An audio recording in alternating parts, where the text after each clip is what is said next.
Great, thanks. And I know it takes a bit for the slide, so I'll try and give you a little bit of a heads up, Angie. But Great, thank you. I'm sensitive to time, and I'll watch the clock. There's a lot of information here, and I just saw in the chat people are asking about whether the slides will be available, and that's the intention of the information I give you today. Is there will be more information on the slides than I'm going to cover, but ultimately the goal here is for you to have the information about this program. The reason that we wanted to highlight this program in particular right now is, yes, the deadline for this is not until June 30th. However, on the first day of availability last Friday, over 1% of the funds were allocated. And I was on a call yesterday with the Small Business Administration, and just in 3 days of availability, there's already over $40 billion out the door. So we want to make sure that people understand that if this is something you're considering, that while there isn't a deadline, it's probably something you would want to really dig into in the very near term in order to access it. And you can switch to the next slide. This program comes out of the 3 phases that the United States Congress authorized. And then rather than you spending the time of going through these, we're going to probably go in more detail in the coming weeks about other aspects of these phases. But it's important to understand that there were 3 phases to what Congress did. The first phase in early March was really related to just federal agencies responding to COVID-19. Phase 2 impacted some issues related to public assistance, SNAP benefits, and other things through HHS. But the other impacts were related to sick leave and unemployment. There is an overview webinar available on our website at NIMASTER to give you an overview of those sick leave changes and Emergency Family Medical Leave Act changes related to COVID-19. But the main thing that we will cover today comes out of the 3rd phase, or stimulus you'll hear in the news. This is the CARES Act, which stands for the Coronavirus Aid, Relief, and Economic Securities Act. You can see the large buckets there of money of the $2 trillion bill, direct payments to taxpayers, this SBA program that I'm going to cover, unemployment insurance, and economic stabilization. We're going to focus on the SBA, and you could advance the slide. We're going to focus on the SBA programs in particular, but certainly in coming weeks going through some of those other larger pots of money. It's important to understand that on the SBA loan side, that their existing programs don't go away. And for any person that has an existing loan with the SBA, those automatically without application, the payment and interest gets delayed for 6 months. And that's for existing new 7A loans, 504 loans, and micro loans. The thing to understand those loans, whether they were existing prior to the pandemic or someone wants to take them out now, there is no loan forgiveness, and there's the collateral and guarantee requirements that you see in the SBA. The new products that come out of these phases, these two phases of the coronavirus response, get rid of some of those loan barriers like collateral and guarantee. A little bit there about 7A and 504, which is not the most interest for people on the phone. But the other one too is, if you know of anybody, I think of the Mills County area with the Missouri levee breaches last summer. If someone has an existing disaster loan, that gets an automatic deferment and interest delayed through the end of the year without application. But the 2 programs that came out of the 2 phases, first of all, is the FFCRA, which is the 2nd phase. This is the Economic Injury Disaster Loan and Grant. And then the main program that will be of most interest to people will be this PPP. And you can advance the slide. The EIDL that came out of the 2nd phase also received a grant portion in the 3rd phase. This is a direct loan through the SBA. So unlike the PPP that you'll hear me describe, where you can access this through your local delegated bank, this has to go directly through SBA. It's up to $2 million. The term nonprofit is extremely broad, so that would include 501c3s, 501c4s, 501c6s. and simply have to show a substantial economic injury. The uses are quite broad, as you can see. The reason I put this on here is there is available, is that this is especially of interest potentially for folks who don't have a lot of employees or payroll. There is a $10,000 advance available. But keep in mind, if you do an EIDL loan and take the advance, that amount will be taken out of any loan forgiveness from a PPP loan. The limitations to this mainly are there's no loan forgiveness, and you have to operate directly through SBA. You can advance the slide. This is the main program that we wanted to cover this morning before you guys get to your breakout sessions. $350 billion appropriated. That gives you a little concept. Of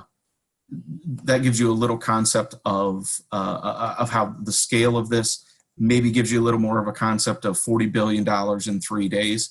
How quickly. What I keep telling clients is that you probably don't have, it's probably not days, it's probably closer to weeks, and ultimately I wouldn't wait months.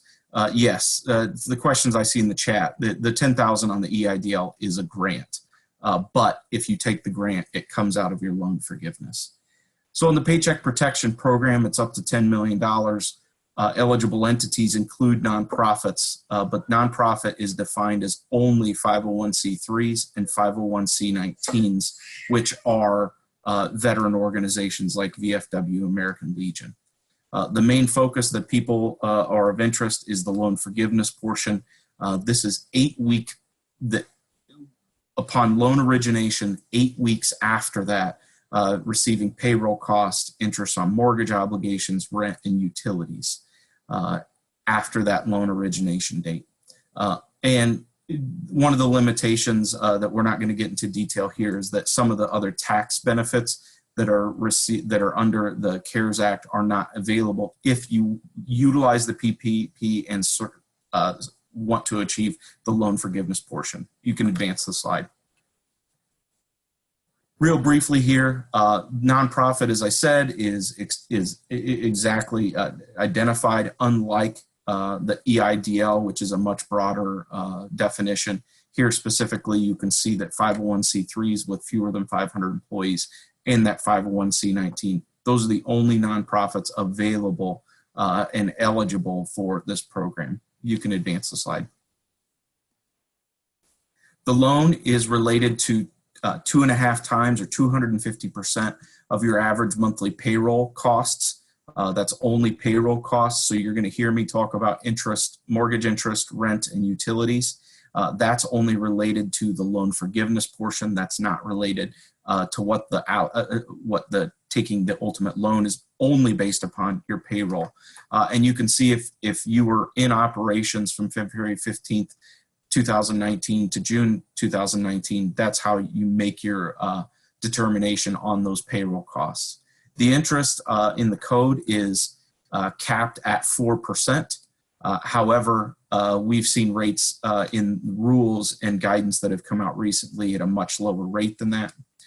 And again, I'll stress that some of the other tax benefits are not available if you use this. Can you advance? Thank you. Eligible payroll costs, you can see that payroll is a very broad definition, including salary, wage, tips. It also includes leave for employees. It includes also provision of group healthcare benefits, including insurance premiums, and also payment of any retirement benefits and local taxes. What is not eligible is anybody that makes over 100,000. That portion that is above 100,000 would not be available for this loan forgiveness portion. And you can jump to the next slide. The lender requirements, I put this on here simply because these are the questions that were authorized in the bill language, and it's what your banker is going to ask you. And ultimately, the one thing that people have to create somewhat of a small narrative for those of you that access grants, that will not be a challenge. But just trying to determine your uncertainty of current economic conditions, which is simply making a determination and a good faith certification of that. What you won't be required, as I mentioned, is obtaining credit elsewhere and personal guarantees and collateral. This is a 2-year loan term with a 6-month payment deferral. You can advance the slide. And this is the main portion. What is the loan forgiveness? And I've covered this already, but it's payroll costs excluding salary in excess of $100,000, interest and mortgage, rent, payment on utilities. One of the determinations we're trying to get back from SBA. Right now, everybody's trying to get the money out the door, so we're trying to learn about what this will look like on the back end on the loan forgiveness side, but the language in the bill actually has a look back on rent, mortgage, and other costs, a look back to February 15th. So we're trying to determine if the look back exceeds those 8 weeks, but that's a small nuance to this. And then you can see the documentation that you're going to be required in order to get the application. Advance the slide. And one other small note to this, one other small note to this is, as I mentioned, this employee retention tax credit for those of you that don't have large payrolls. That's something we're going to cover in future discussions. And then finally, it's worth noting that we will also cover in future discussions this broad discussion, this broad expansion of unemployment insurance. I put this on here, first of all, because the government is now going to cover nonprofit organizations rather than use self-funding any unemployment. And we've had hard conversations with some nonprofits clients this week, just for people to understand that if you really don't have work for people or have lower wage folks working for you, that it may be beneficial to them to not be employed. But that's a discussion that you and your board would have to have. And I think that's it. I think I buzzed through there for you. We do have a couple questions.